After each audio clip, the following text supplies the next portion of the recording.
మార్గదర్శిపై criminal చర్యలు చేపట్టాల్సిందేనని మాజీ MP Undavalli Arun Kumar Telangana హైకోర్టులో వాదనలు వినిపించారు.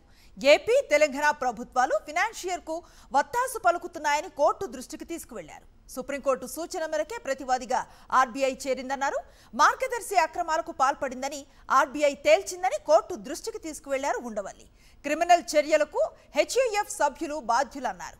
కఠిన శిక్షను విధించకుంటే ఇలాగే ఫైనాన్షియర్స్ పుట్టుకొస్తారని కోర్టుకు నివేదించారు ఉండవల్లి.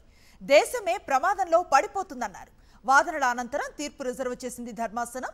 అయితే మార్గదర్శి ఫైనాన్షియర్ డబ్బులు ఎగ్గొట్టిందంటూ తన వాదనలు వినాలంటూ కోర్టుకు ఓ వ్యక్తి ఫిర్యాదు చేశారు. లిఖిత పూర్వక వాదనలు సమర్పించాలని ధర్మాసనం ఆ వ్యక్తిని ఆదేశించింది. దీనిపై మరింత సమాచారం మా కరెస్పాండెంట్ సాయి కిరణ్ అందిస్తారు.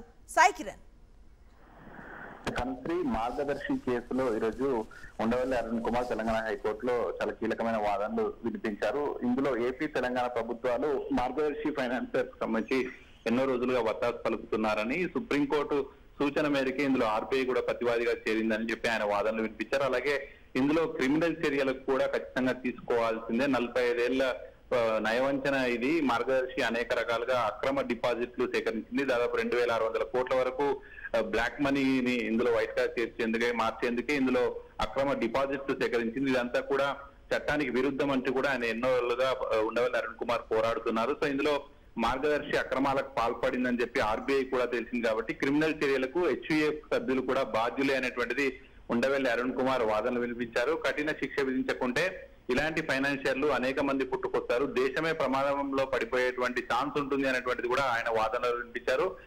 ఇందులో ఒక వ్యక్తి కూడా తన డబ్బులు మార్గదర్శి సంబంధించి ఫైనాన్షియర్ తన డబ్బులు కూడా ఎగ్గొట్టింది అంటూ మరొక వ్యక్తి కూడా ఇందులో పిటిషన్ కూడా వేశారు. లిఖితపూర్వక సమాధానాలు వాదనలు వినిపించాలని కూడా హైకోర్టు ధర్మాసనం ఆదేశాలు వినిపించింది. అలాగే ఉండవల్లి అరుణ్ కుమార్ వాదనల తర్వాత హైకోర్టు తీర్పును కూడా రిజర్వ్ చేసింది. మరి ఆ తర్వాత తీర్పు ఏ విధంగా ఎట్లాంటి డైరెక్షన్స్ ఇస్తుందనేది కూడా చూడాల్సి ఉంది. Right, thank you Sai Kiran.